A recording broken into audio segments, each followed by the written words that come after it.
الحمد للہ الحمد للہ وکفی وسلام علی عبادہ الذین اصطفی اما بعد اعوذ باللہ من الشیطان الرجیم بسم اللہ الرحمن الرحیم الرحمن علم القرآن خلق الانسان علمہ البیان صدق اللہ العظیم اللہم صلی علی سیدنا محمد وعلی آل سیدنا محمد وبارک وسلم.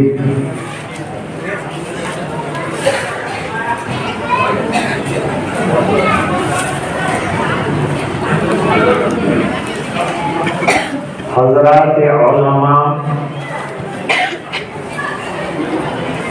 بزرگوں اور دینی بھائیوں،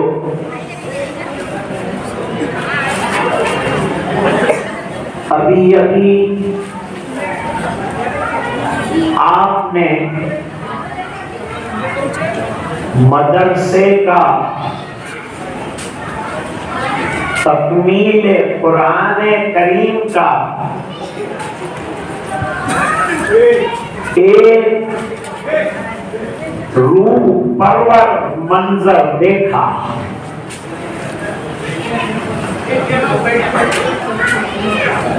ایک پرکیف منظر دیکھا.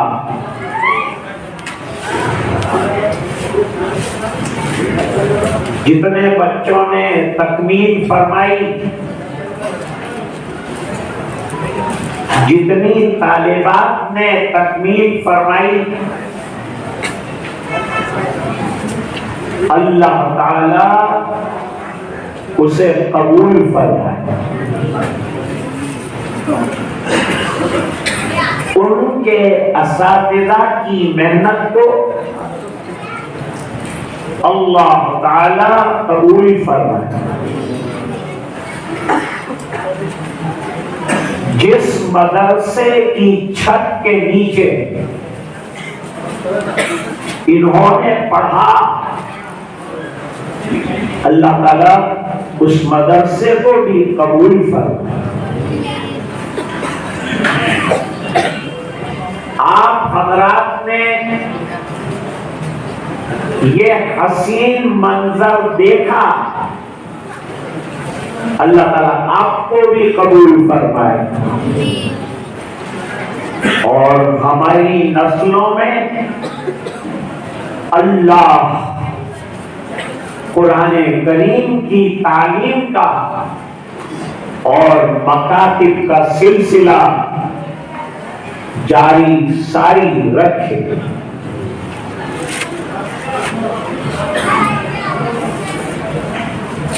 قرآن کریم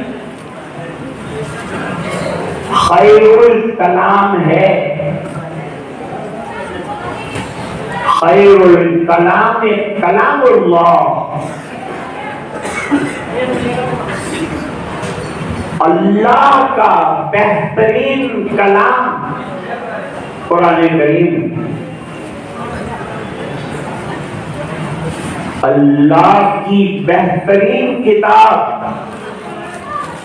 قرآن کریم ہے.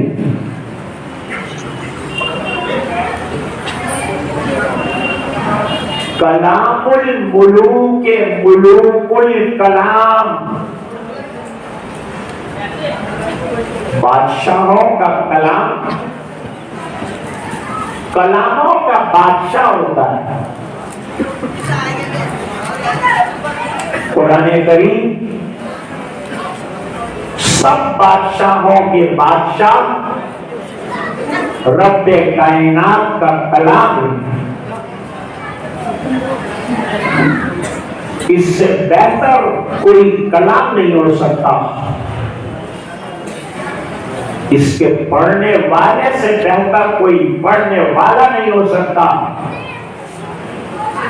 اس کی تعلیم سے بہتر کوئی تعلیم نہیں ہو سکتی، اس کے استاد سے بڑھ کر کوئی استاد نہیں۔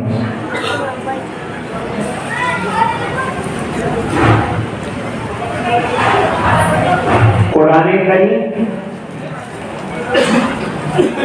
جب سینوں میں اتر جاتا ہے، گھروں میں تلاوت کیا جاتا ہے، تو یہ ایمان کا محافظ بن جاتا ہے۔ قرآن کریم کے ذریعے سے ایمان کی حفاظت ہو جاتی ہے۔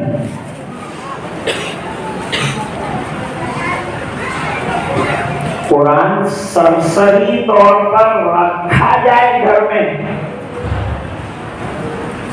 تو بھی انقلاب کا ذریعہ ہے، اور پڑھا جائے تو روحانیت کا ذریعہ ہے۔ گھر میں روحانیت کا سمندر آ جائے گا، رکھا جائے تو کسی دن آپ کے ایمان کی حفاظت کر جائے۔ اب واقعہ سنیے۔ دعویٰ یاد رکھنا، دعویٰ یہ ہے کہ قرآن سے تعلق فتنوں سے حفاظت ہے، ایمان کی حفاظت کا بہترین ذریعہ ہے۔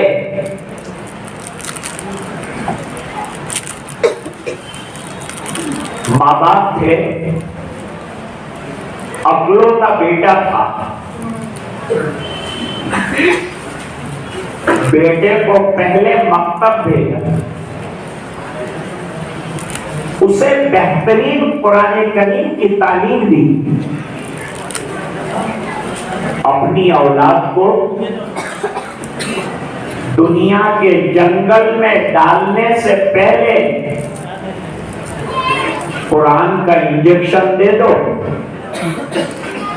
تاکہ دنیا کا زہر ہمارے بچے کو مار نہ ڈالے، اس کے ایمان کو تباہ نہ کر ڈالے۔ مکتب وہ انجیکشن دینے والی ڈسپینسری یہاں عقیدے درست کیے جاتے ہیں،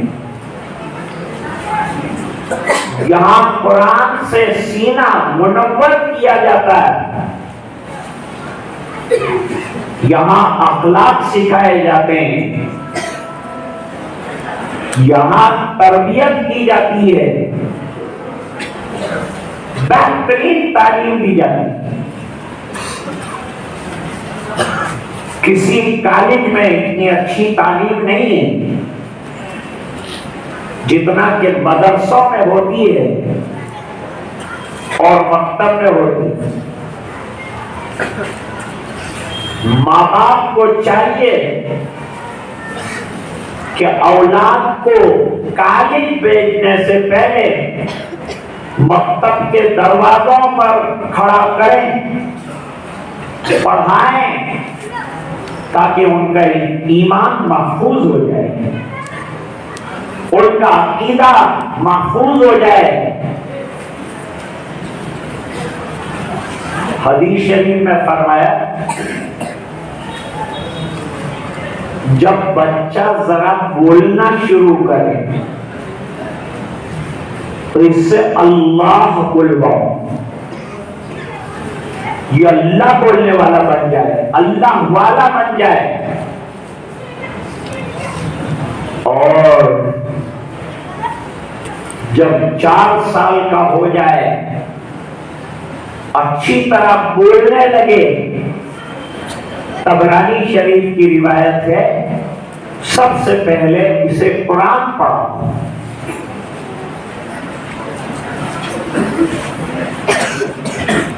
آزادی کی لڑائی میں حضرت مولانا رشید احمد گنگوہی رحمۃ اللہ علیہ قید خانے میں چلے گئے. اللہ والے قید خانے میں جب پہنچتے ہیں تو قید خانہ خانقاہ بن جاتا ہے. وہاں اللہ اللہ شروع ہو جاتا ہے اور بڑے بڑے گناہگار توبہ کر کے ولی بن جاتے ہیں. اللہ والوں نے قید خانوں میں بھی کام کیا ہے, مدرسوں میں بھی کام کیا ہے. حضرت مدنی رحمت اللہ علیہ دارالعلوم دیوبند میں بخاری شریف پڑھا رہے ہیں, ترمذی شریف پڑھا رہے ہیں. آزادی کی جنگ میں قید خانے میں گئے. کچھ مسلمان قیدی ملے. ان مسلمان قیدیوں کو قرآن پڑھانا شروع کیا. انہیں قرآن کی تعلیم دی. قاری طیب صاحب رحمت اللہ علیہ ملنے آئے. حضرت یہ آپ نے اچھی ترقی کی. بخاری پڑھاتے پڑھاتے تفسیر پڑھانے لگے. اتنی بڑی کتاب پڑھاتے پڑھاتے قرآن پڑھانے لگے. حضرت نے فرمایا یہ وقت کے تقاضے سے, جب تقاضا آیا تو بخاری پڑھائی. قید خانے میں تقاضا آیا کہ قیدیوں کو قرآن پڑھایا جائے تو قرآن پڑھاتا ہوں.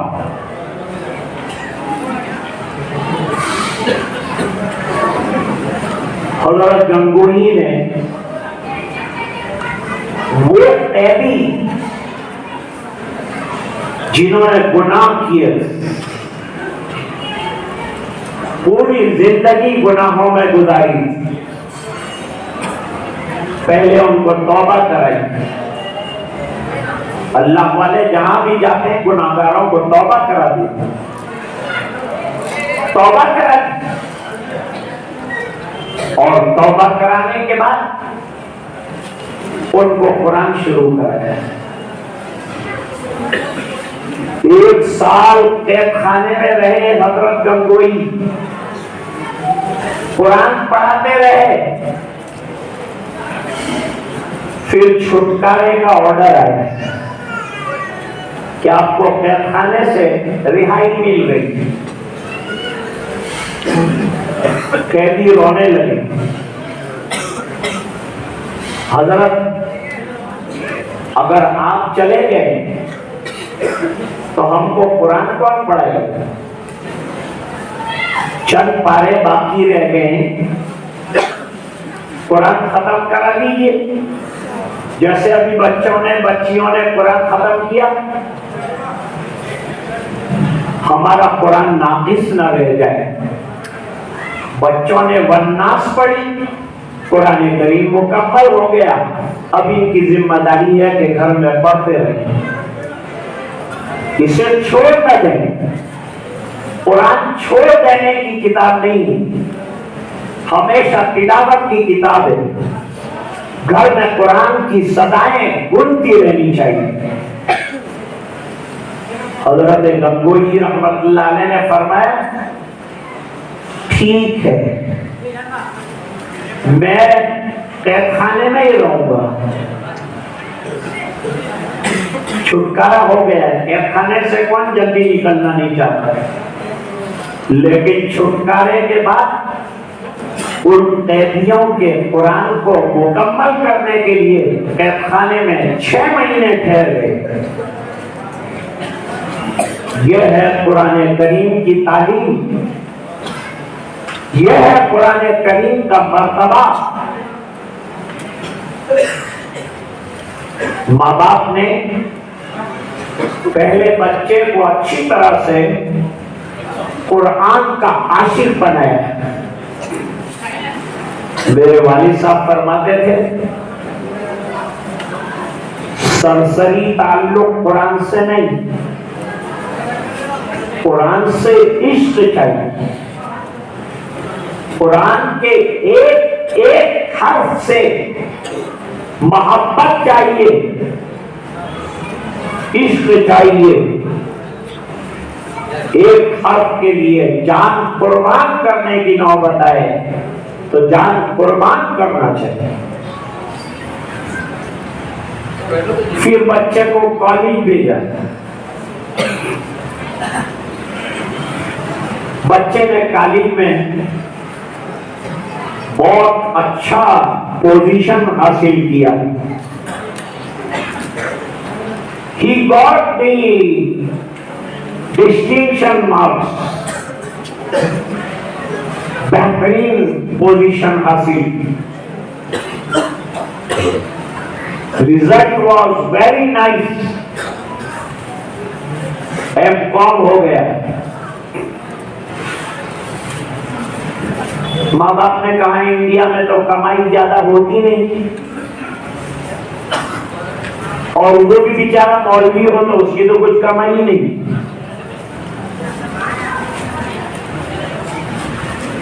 میں آپ سے درخواست کرتا ہوں کہ جتنے ائمہ اور علماء ہیں ان کی کم سے کم تنخواہ 20,000 روپیہ رکھو تو آپ کے بچے مدرسے میں پڑھنے جائیں گے. اور 5,000 اور 4,000 تنخواہ رکھو گے تو کیا آپ اپنی اولاد کو پڑھائیں گے؟ آپ وہاں بھیجیں گے جہاں 1 لاکھ روپیہ ملتا ہے. ڈاکٹر بنائیں گے کہ شرافت کے ساتھ آپریشن کرے گا، پیٹ بھی کاٹے گا، جیب بھی کاٹے گا. اس کو ڈاکٹر بناؤ. اور گھر میں سب سے پھسٹی بچہ ہے، اس کو مدرسے بھیج دو، کھائے گا اور بڑا ہوگا. مدرسے میں داخلے کا مقصد کھانا نہیں، بڑے ہونا نہیں، بلکہ حقیقت میں بڑے ہونا ہے. عمر میں بڑا نہیں ہوگا، درجوں میں بڑا ہوگا. دنیا کی ڈگری سے کرسی ملتی، دنیا کے ایجوکیشن سے ڈگری ملتی ہے، ڈگری کے ذریعے سے نوکری ملتی، نوکری کے ذریعے سے کرسی ملتی ہے، اور قرآن کی تعلیم کے ذریعے سے جنت ملتی. جنت کا کوئی بدل نہیں ہے، جنت کا کوئی ریپلیسمنٹ نہیں. ہر ایمان والے کو جنت میں جانا ہے اور جنت کا داخلہ چاہیے. ہم کو قرآن سینے سے لگانا پڑے گا، اولاد کو پڑھانا پڑے گا، تعلیم قرآن سے وابستہ کرنا پڑے گا، نماز سکھانی پڑے گی. ابھی میرے پاس کچھ اساتذہ ہے، پوچھا کیا پڑھاتے ہیں؟ دینیات. دین پڑھانا بہت بڑی بات ہے، دینیات پڑھاتے ہیں. میں نے پوچھا دینیات میں کیا ہے؟ فرمایا کلمے ہیں، دعائیں ہیں، نماز کی عملی مشق ہے. ہم میں سے کتنے لوگ ایسے ہیں جن کی نمازیں درست نہیں ہیں، سجدے ٹھیک نہیں ہیں، رکوع ٹھیک نہیں ہے، ہمارا قرآن ٹھیک نہیں ہے. بڑی عمر کے لوگ علماء سے کانٹیکٹ کریں اور اپنا قرآن صحیح کریں، ان سے پڑھیں، ان کو ہدیے دیں، ان کی خدمت کریں اور ان سے قرآن پڑھیں۔ بہرحال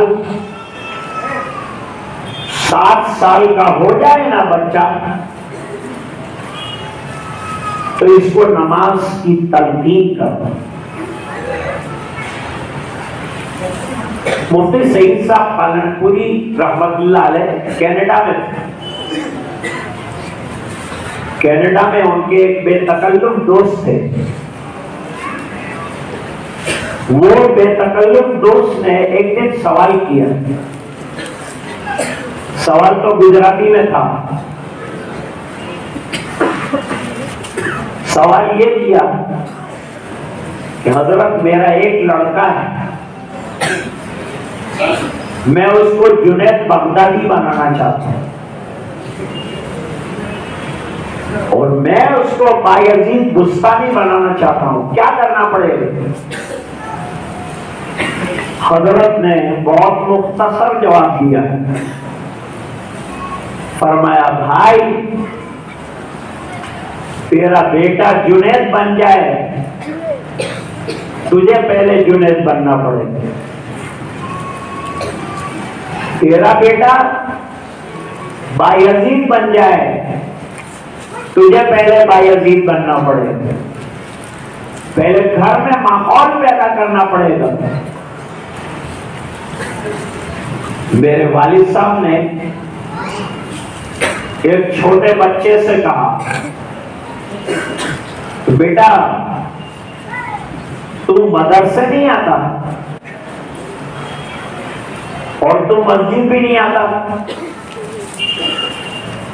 جواب دیا کہ مسجد کیسے آتا؟ میرے ابا نماز نہیں پڑھتے۔ بیٹا ابا بہت بزی ہیں،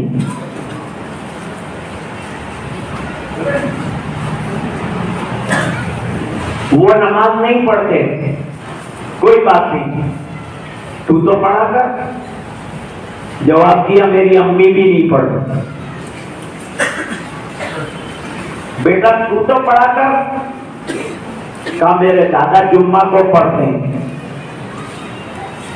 بچہ اصل میں بتانا چاہتا ہے کہ میرے گھر میں نماز کا ماحول نہیں، اگر میرے گھر میں ہی کوئی نماز پڑھنے والا نہیں ہے میں نماز کیسے پڑھوں گا؟ میں نماز پڑھنے والا کیسے بن جاؤں گا؟ لڑکے کو زیادہ کمائی کے لیے امریکہ بھیج، امریکہ میں اس نے جاب تلاش کیا، کمپیوٹر کا بڑا ماہر تھا، انجینئر بنا تھا، تو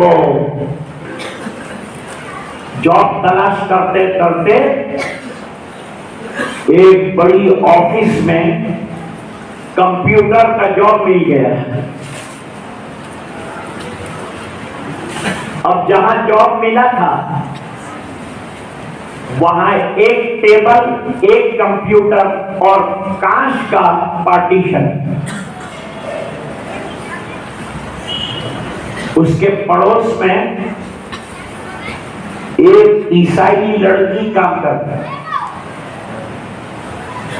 جب ایک جاب کرتے ہیں کتنا احتیاط کرے گا؟ کبھی کبھی بات کرتا تھا عیسائی لڑکی سے، کیونکہ پڑوس میں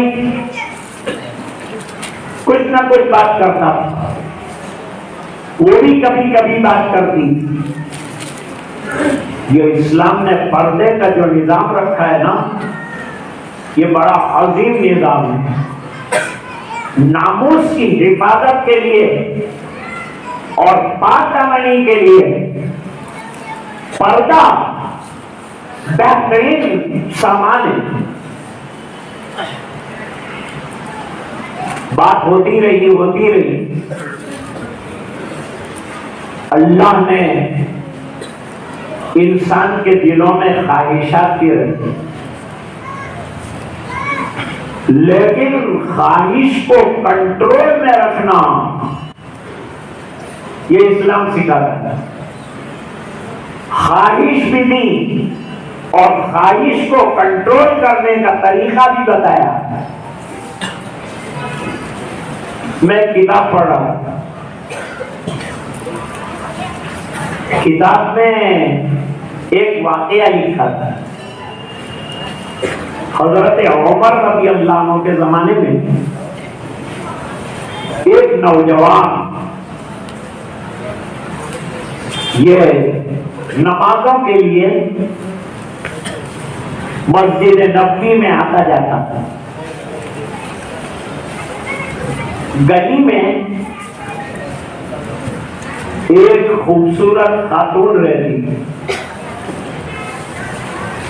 اس نے اس کو بہت ورگلایا،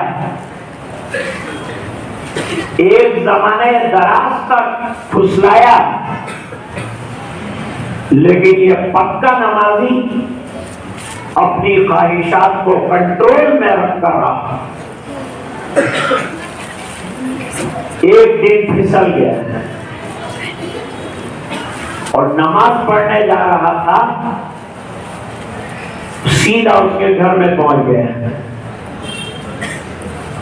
لڑکی نے آو بھگت کی، استقبال کیا، بلایا، چمکارا، گناہ کی دعوت، بستر پر بیٹھ گیا۔ اور جب عورت نے کہا اپنی خواہش پوری کر لیجیے، تو اس کو قرآن نے جھنجھوڑا۔ دیکھو قرآن آیا ہے، مدد کرنے کے لیے، گناہ سے بچانے کے لیے، عبادت کے لیے قرآن آیا۔ قرآن کریم کی ایک آیت آئی، ان الذین اتقوا اذا مسهم طائف من الشیطان تذکروا فاذا هم مبصرون۔ جب تقوی والوں کو شیطان چھو کر جاتا ہے تو گناہ کا خیال آتا ہے، شیطان کے چھونے سے گناہ کا خیال آئے گا، قرآن کے چھونے سے اللہ کا خیال آئے گا۔ قرآن کریم کے چھونے سے آدمی ایمان کی طرف جاتا ہے، جنت کی طرف جاتا ہے۔ فرماتے ہیں آیت یاد آ گئی، تذکروا، خواہش پوری کرنے کے کنارے پر جب پہنچے تو اچانک جھنجھوڑ دیا اللہ کے ڈر میں، کانپ گیا کہ تجھے جانا تھا نماز پڑھنے اور تو کرنے جا رہا ہے زنا، اللہ کو کیا منہ دکھائے گا؟ وہ عورت اصرار کر رہی ہے کہ گناہ کر لے، آیت کہہ رہی ہے مت کرنا، اخیر میں آیت غالب آئی، تقوی غالب آیا، اللہ کا ڈر غالب آیا، اور کانپا، بیڈ پر گر گیا، مر گیا، انتقال ہو گیا۔ آیت پڑھتے پڑھتے زنا سے بچ کر اللہ کے دربار میں پہنچ گیا ہے۔ عورت نے رشتہ داروں کو کہلوایا، جنازہ اٹھا، ہزاروں لوگ جنازے میں شامل ہوئے اور بقیہ غرقت میں دفنایا گیا۔ کسی نے جا کر حضرت عمر کو بتایا کہ ایک نوجوان انتقال کر گیا ایسی حالت میں کہ گناہ کے دروازے پر تھا، اور قرآن کریم نے اس کی حفاظت کر لی، زنا سے بچ کر ایمان سلامت لے کر گیا ہے۔ حضرت عمر رضی اللہ تعالیٰ عنہ قبرستان گئے، ساتھیوں کے بھی ساتھ لے لیا، قبرستان پہنچے، قبر پر فاتحہ خوانی کی اور قرآن کی آیت پڑھی، وَلِمَنْ خَافَ مَقَامَ رَبِّهِ جَنَّتَانِ، جو اپنی خواہش پر کنٹرول کر لے، ایمان کو بچا جائے، اس کے لیے 2 باغات کا وعدہ ہے۔ یہ آیت پڑھی، حضرت عمر رضی اللہ تعالیٰ عنہ نے قبر میں سے آواز آئی، امیر المومنین آپ نے سچ فرمایا، قرآن نے مجھے بچا لیا، اور اس ڈر کی وجہ سے اللہ نے مجھے 2 باغات عطا فرمایا۔ اب بات چیت ہوتی رہی، بات چیت کا سلسلہ جاری رہا، عورت سے زیادہ بات کرنا، اجنبیہ سے گفتگو کرنے سے منع کیا ہے، اجنبیہ کے ساتھ خلوت میں بیٹھنے سے منع کیا ہے۔ بات بڑھ گئی، لڑکی نے لڑکے کے سامنے شادی کا پرپوزل رکھا،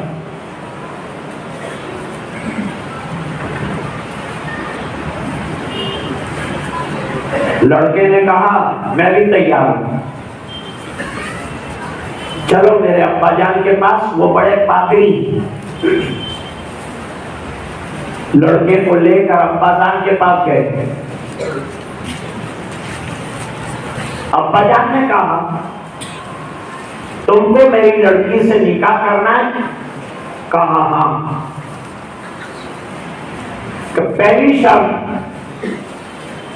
انڈیا سے تمہارے والدین سے کنیکشن کٹ، پہلی کنڈیشن۔ نمبر 2، اسلام سے کنیکشن کٹ، میں تجھے گاڑی بھی دلاؤں گا اور یہ جاڑی بھی دلاؤں گا اور تجھے مکان بھی دوں گا، اور اس کے بعد تم اپنی لائف انجوائے کرو۔ جھانسے میں آ گیا، شیطان کا مکر چل گیا، سب شرطیں منظور کر لی، میرج ہو گیا، شادی تھوڑی ہوئی، میرج کر لیا۔ میرج کرنے کے بعد فلیٹ میں رہنے لگا، لیکن جب انڈیا سے آیا تھا تو ماں باپ نے ایک غلاف کے اندر قرآن دیا کہ بیٹا سب کو چھوڑ دینا لیکن ایمان اور قرآن مت چھوڑنا۔ جب آیا تھا تو مسجد میں جاتا تھا، جب آیا تھا تو قرآن پڑھتا تھا، لیکن اب سب چھوٹ گیا۔ لڑکی عیسائی ملی، اس نے سب چھڑا دیا، لیکن اس نے ایک الماری بنائی گلاس کی، اس گلاس کی الماری کے اندر قرآن کو غلاف میں رکھتا تھا، اور روزانہ شام کو آتا تھا، وضو کرتا تھا، قرآن کو سینے سے لگاتا تھا، پڑھ نہیں سکتا تھا، آرڈر نہیں، پھر قرآن کو الماری میں رکھ دیتا تھا۔ سلسلہ جاری رہا۔ اس کے دوران ایک واقعہ پیش آیا۔ میری بات سمجھ میں آ رہی؟ اس کے دوران ایک واقعہ پیش آیا۔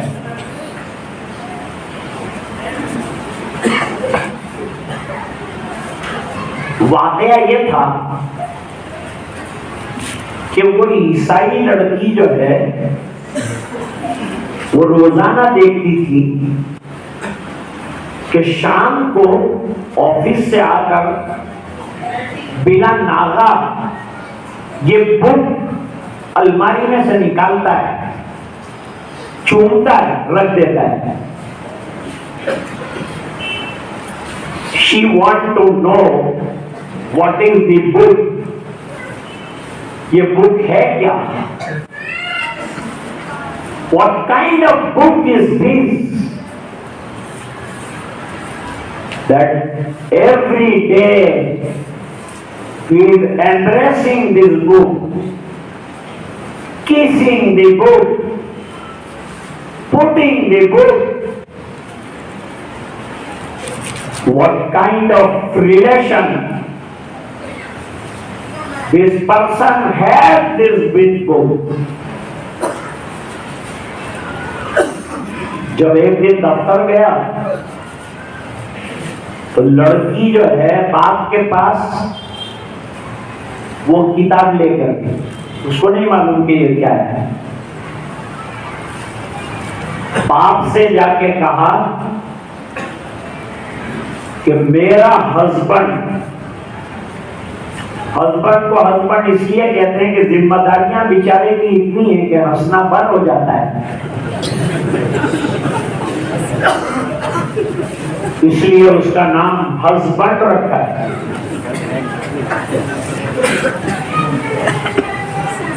میرے ایک دوست نے کہا کہ ایسا بینڈ ہے جو بیوی بیڑن سے بجاتی ہے۔ خیر، باپ نے وہ کتاب ہاتھ میں لی۔ اچھا تیرا ہسبینڈ یہ کتاب کو رکھتا ہے؟ کہا ہاں۔ اوہو، danger, this is a danger بک، بہت ڈینجر بک ہے۔ اگر یہ بک گھر میں رہی تیرا رشتہ خطرے میں ہے، اس لیے آج جب تیرا شوہر آئے شام کو اس کو بیڈ پر بٹھانا اور اس کے ساتھ کنڈیشن کرنا کہ اگر یہ بک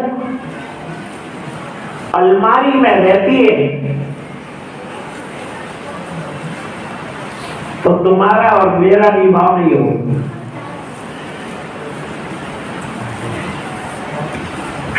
باپ نے کہا تو ایسا کر کہ اس کے آنے سے پہلے قرآن کریم کو اٹھا کر ڈسٹ بن میں ڈالے۔ غیروں کو قرآن کا احترام کیا ہے؟ اس نے ڈال دیا،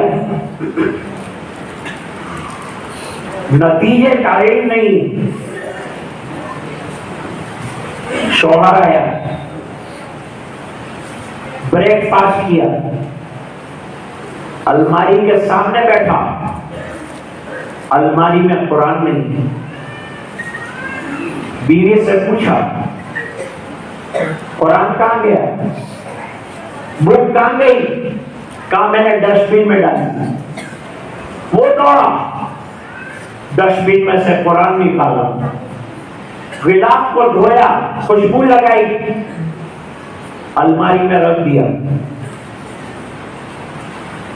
اور یوں کہا کہ آج کے بعد اگر تو نے اس کتاب کو ٹچ کیا تو تیرا اور میرا رشتہ ختم۔ قرآن پڑھتا نہیں تھا، خالی قرآن کریم سے سرسری تعلق تھا۔ ایک تار جو قرآن سے نکلا تھا وہ اس جوان کے سینے کو منور کرتا تھا۔ لڑکی نے کہا کہ آپ کو یہ بک اتنی پسند ہے؟ اس نے کہا ہاں۔ تو کہا آج ڈیسائیڈ کر لو کہ تم کو یہ کتاب رکھنا ہے یا میرے ساتھ ریلیشن رکھنا ہے۔ اگر ریلیشن رکھنا ہے گاڑی کی چابی لاؤ، فلیٹ کی چابی لاؤ، گھر سے جاؤ،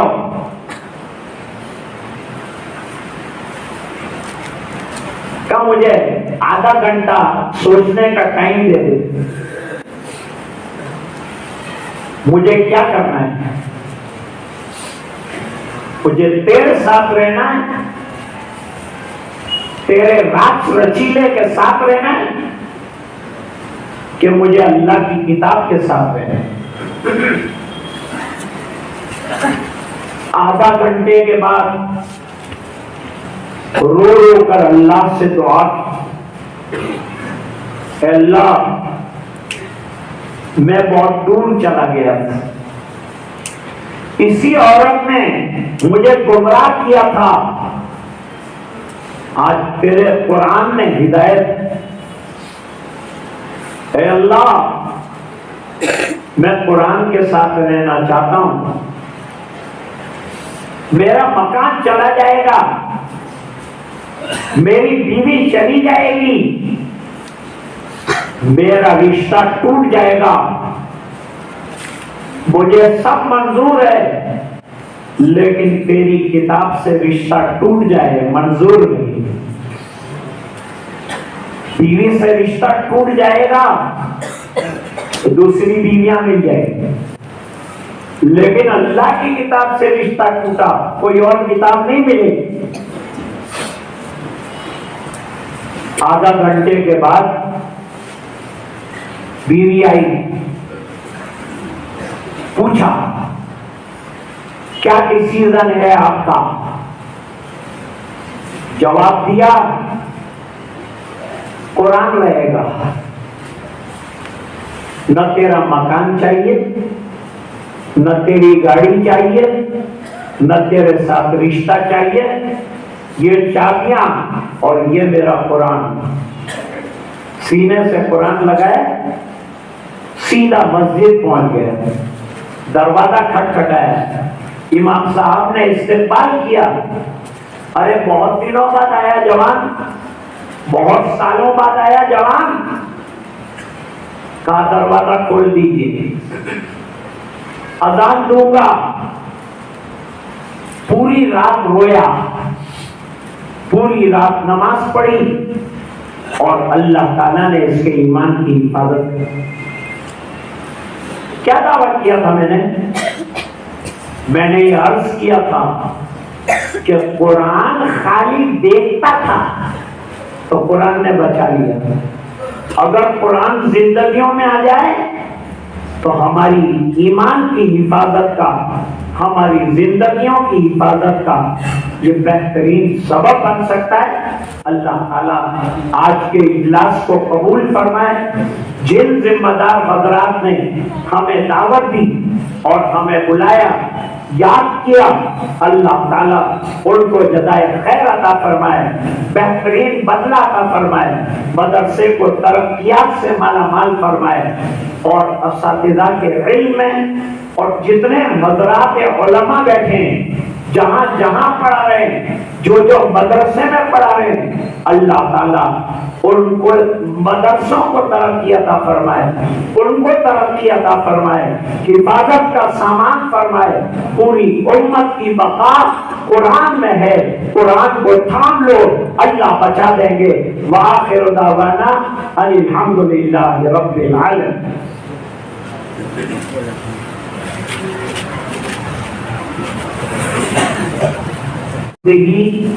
سبحان اللہ العظیم، سبحان اللہ وبحمدہ عدد خلقہ ورضا نفسہ وزنۃ عرشہ ومداد کلماتہ۔ اللہم لک الحمد کما ینبغی لجلال وجہک وعظیم سلطانک۔ اللہم صل علی سیدنا محمد وعلى آل سيدنا محمد وبارك وسلم۔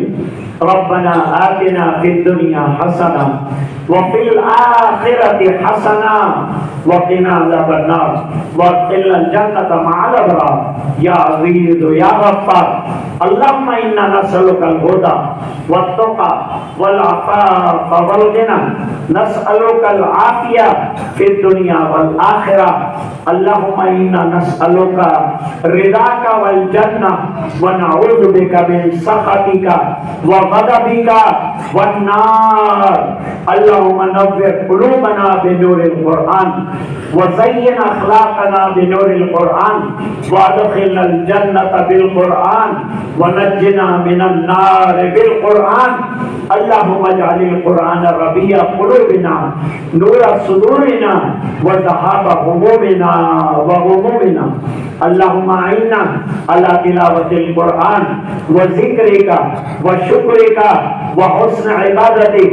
اللهم وفقنا لما تحب وترضى عدد ما تحب وترضى من القول والعمل والنية والهدى إنك على كل شيء قدير۔ اے اللہ ہمارے گناہوں کو معاف فرما، کوتاہیوں سے درگزر فرما، اپنا فضل اور کرم شامل حال فرما، رحم کے اور کرم کے فیصلے فرما، قرآن کی تلاوت نصیب فرما، قرآن کی عظمت عطا فرما، قرآن کریم سے محبت عطا فرما، اس کے احکام پر عمل درآمد نصیب فرما، اس کے پڑھانے والوں کو قبول فرما، اس کے پڑھنے والوں کو قبول فرما۔ اے اللہ مدرسے کو قبول فرما، اساتذہ کو قبول فرما، پوری امت کی حفاظت فرما، مدرسوں کی حفاظت فرما، مساجد کی حفاظت فرما، مراکز دینیہ کی حفاظت فرما، بیماروں کو شفا عطا فرما، پریشانوں کی پریشانیاں دور فرما، جو الجھنوں میں گرفتار ہیں ان کی الجھنیں دور فرما، اپنی رضائے دائمی عطا فرما۔ اے اللہ اتنی بڑی تعداد میں علماء کرام بیٹھے ہوئے ہیں، اے اللہ ان کے علم میں برکتیں عطا فرما، ان کے فیوز کو جاری فرما، ان کے فیض کو عام فرما، لوگوں کو ان سے فیض یاب فرما۔ اے اللہ جن لوگوں کو قرآن نہیں آتا ان کو سیکھنے کی توفیق عطا فرما، علماء سے فائدہ اٹھانے کی توفیق عطا فرما، آج کے اجلاس کو قبول فرما، سنتوں کا عشق عطا فرما، نمازوں کی پابندی عطا فرما، مساجد کی حفاظت فرما، دعوت کے کام کی حفاظت فرما، خانقاہوں کی حفاظت فرما، مراکز دینیہ کی حفاظت فرما۔ اے اللہ پورے مجمع کی مغفرت فرما، امت کے ایک ایک فرد کی مغفرت فرما۔ اے اللہ یہ دعائیں اپنے فضل و کرم سے قبول فرما برحمتک یا ارحم الراحمین۔